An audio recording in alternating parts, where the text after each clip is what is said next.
Hi everyone, welcome back to the channel. I'm Anna and today we're going to be cooking up some great hearty meals that won't break the bank. Winter comfort food doesn't have to be expensive and these recipes prove that you can enjoy big flavours and even on a small budget. We've got 3 fantastic recipes lined up today that are easy on your wallet as they are satisfying.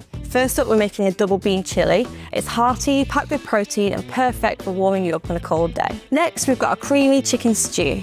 It's rich, comforting and made with affordable ingredients. It's a winner for any weeknight. And finally, we've got a twist on a classic.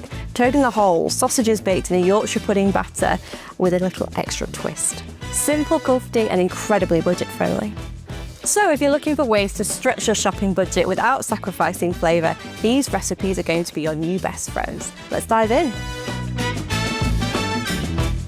So the first recipe we're making is our double bean chilli. And what we'll need to do is fry off the onion, celery and peppers and a little bit of oil in your largest pan. And you really do need your largest pan for this recipe. The onions are going in, now the celery and the red pepper. So we're going to fry these for 10 to 15 minutes until they're just softened. So while these are frying, let's go over here and blitz a few ingredients together. So we've drained some roasted red peppers from a jar. We've kept that for later, but we're going to put a quarter of those in a jug and add some chipotle paste, some vinegar, cocoa powder, and here we've got dried oregano, smoked paprika, cinnamon and ground cumin. Let's go and give this a blend. So we're going to put the pureed mix into the cooking vegetables. And it seems like quite a lot of ingredients, but a lot of them are store cupboard, and it's worth it, trust me. So once that goes in, we're going to add tinned tomatoes, 2 tins. And we're going to rinse out one of the cans with water. And we're also going to add in the reserved liquid from the roasted red peppers.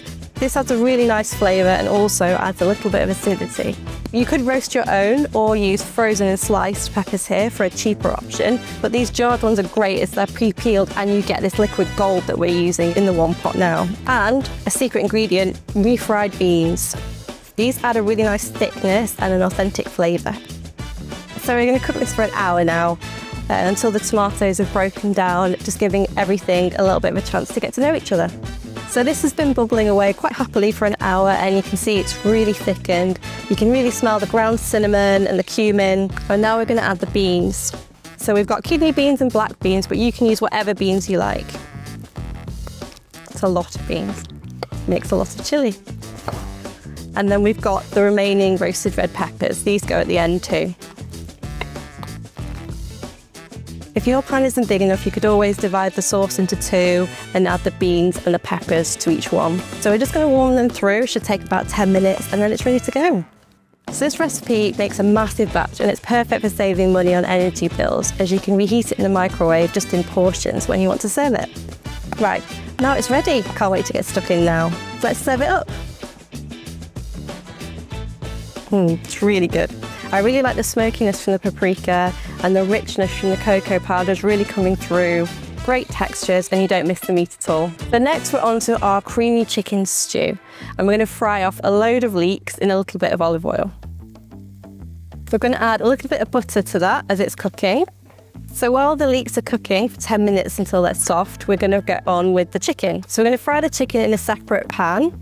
We cook them skin side down until they're golden brown and then we'll flip them. So we're using leeks as a base here to this one pot, but you could use onions if you prefer. We're using chicken thighs as well here because it's one of the cheapest cuts of chicken. I'm using them with skin on and bone in for loads of flavour, but you could use chicken thigh fillets if you like.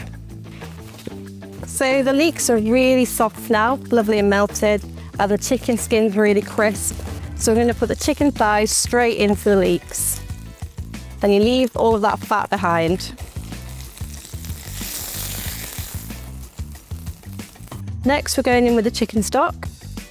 We've got 4 large chicken thighs here, but you could use 8 smaller ones if you prefer. So we're going to clamp on the lid and we're going to cook it for half an hour.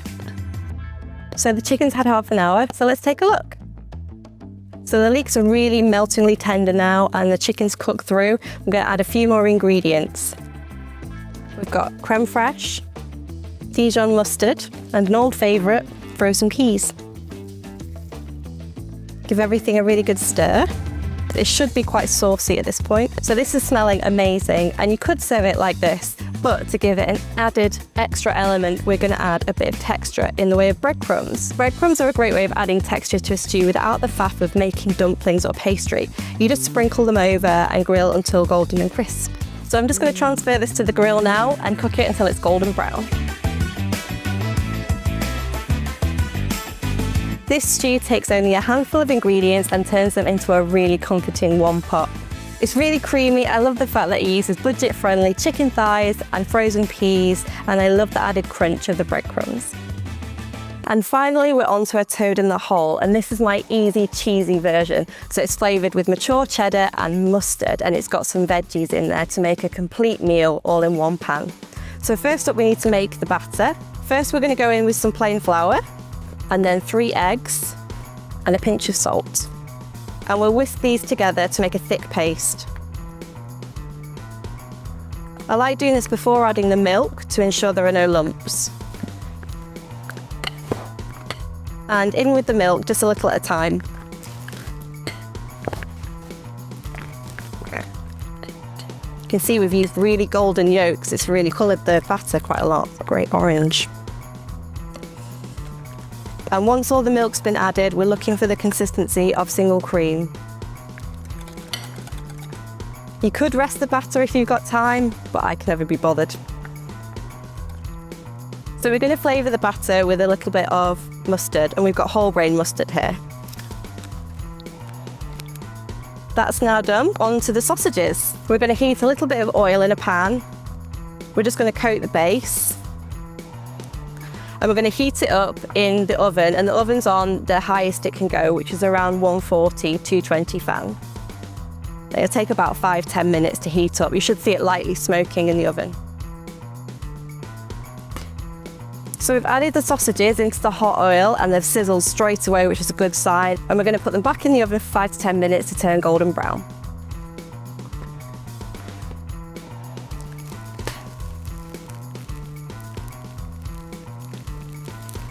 So now the sausages are starting to brown, we're going to go in with the vegetables, and we've got leeks and broccoli. And give everything a good stir to coat in the oil. Great, so now the vegetables are in, we're going to put it back in the oven for about 10 minutes so everything's really, really hot. We want the oil to be as hot as it can be before we put the batter in to make sure we get the rise. We also want to get a head start on the vegetables to soften them, as the batter's not going to take that long. While the greens and sausages are roasting, I'm just going to mash together some cheese and mustard, and we'll spoon that over the batter when it's cooking. It'll add a really nice flavour to the batter. It'll also add like a really nice golden colour. Now we've mashed this together, we just have to wait patiently for the sausages. So we're going to have to work quite quickly now. We want the oil to be really hot when the batter hits it. A skillet's really good for this. It'll retain the heat quite a lot more than a thin pan. So using a skillet or a heavy base casserole dish is really good for this. But let's get it in. And we're going to add in some of the mustard and cheese. You can see it's already rising at the edges. Back into the oven it goes. So that's cooking for 15 minutes, and we're not going to open the oven door. We want to keep all the heat in the oven, and that's going to help us with the rise of the Yorkshire pudding. So the toad in the hole's had 15 minutes and it's gloriously risen, it's golden brown, and we've just got a little bit of extra cheese to put on it, and that's going to melt for a few minutes and just go really oozy and bring the whole dish together. Which is beautifully golden. That broccoli's gone all crispy, which is really nice. And we're going to add the extra cheese just to melt on for a few minutes. So some's melted into the batter, and then some will be on top to go all oozy. Let's get her back in for a minute. It smells so good, easy, cheesy deliciousness. You could make it vegetarian if you wanted to by using veggie sausages, or even swap the sausages for more veg like carrots and squash. This is such a cheap and easy one-pan meal, just with flour, eggs and milk as a base. It's things that you've probably already got in your kitchen, and it tastes incredible. The smells in the studio are incredible, and I cannot wait to dig in. You can really smell the cheese and the mustard. Proper comfort food. We're serving this with an onion gravy. You could serve it with granules if you like. So comforting.